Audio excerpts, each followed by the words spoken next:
ये कह रहे हैं कि मैं किसी भी चीज को लॉजिक से समझता हूँ, पिछले इतिहास से समझता हूँ। दोस्तों, आज की युवा पीढ़ी हर चीज के पीछे तर्क यानी लॉजिक ढूंढती है। हाल ही में एक सत्संग के दौरान एक लड़के ने प्रेमानंद महाराज जी से एक ऐसा ही तीखा सवाल पूछा। उसने कहा, महाराज जी, मैं एक लॉजिकल इंसान हूँ, मैं कैसे मान लूँ कि भगवान वास्तव में होते हैं। चलिए देखते हैं कि महाराज जी ने इस आधुनिक सवाल का कितना गहरा और तार्किक जवाब दिया।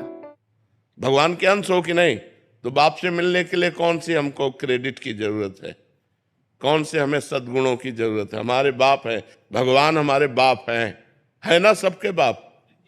भगवान सबके पिता हैं, क्योंकि हम सब उनके बच्चे हैं। तो हम क्यों नहीं भगवान से मिल सकते? हम नीच हैं तो उन्हीं की माया में तो नीच बने हैं। अगर हम गिरे हुए व्यक्ति हैं, बहुत दूषित हैं, तो उन्हीं की माया से, अपने बाप की माया से तो गिरे हुए हैं। हम क्यों नहीं मिल सकते? हमारा दावा है। हमारे प्रभु, जैसे प्रभु गीता में कहते हैं, ममई वांशो, तू मेरा अंश है, ऐसे हम ठसक से कहते हैं कि भगवान मेरे हैं। क्यों नहीं मिलेंगे? लॉजिक हमारा बनता है कि नहीं बनता? क्यों? ये लॉजिक से अलग है। महाराज, मुझे लगता है कि इस जन्म में नहीं हो पाएगा, हमको 1000 जन्म लेना पड़ेगा, तो क्या फायदा। तो 1000 जन्म ही लेना पड़ेगा तुम्हें हम पक्का कह रहे हैं, 1000 जन्म लेना पड़ेगा।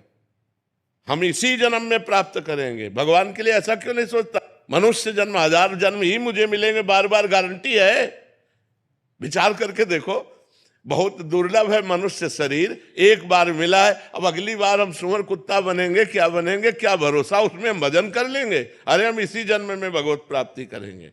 जैसे तुमने प्रयास किया विदेश में रहकर, सफलताएं प्राप्त की, ऐसे ही ये सफलता के लिए सोचो। मैं हर समय राम राम जपूंगा, कृष्ण कृष्ण जपूंगा, राधा राधा जपूंगा, और मेरी श्वास छूट गई तो मुझे भगवत प्राप्ति हो जाएगी। निराश क्यों होते हो? निराश नहीं होना, उदास नहीं होना, हताश नहीं होना। भगवान हमारे कोई गैर थोड़ी है। तो दोस्तों, महाराज जी ने किस प्रकार उसका जवाब दिया, आपने देखा।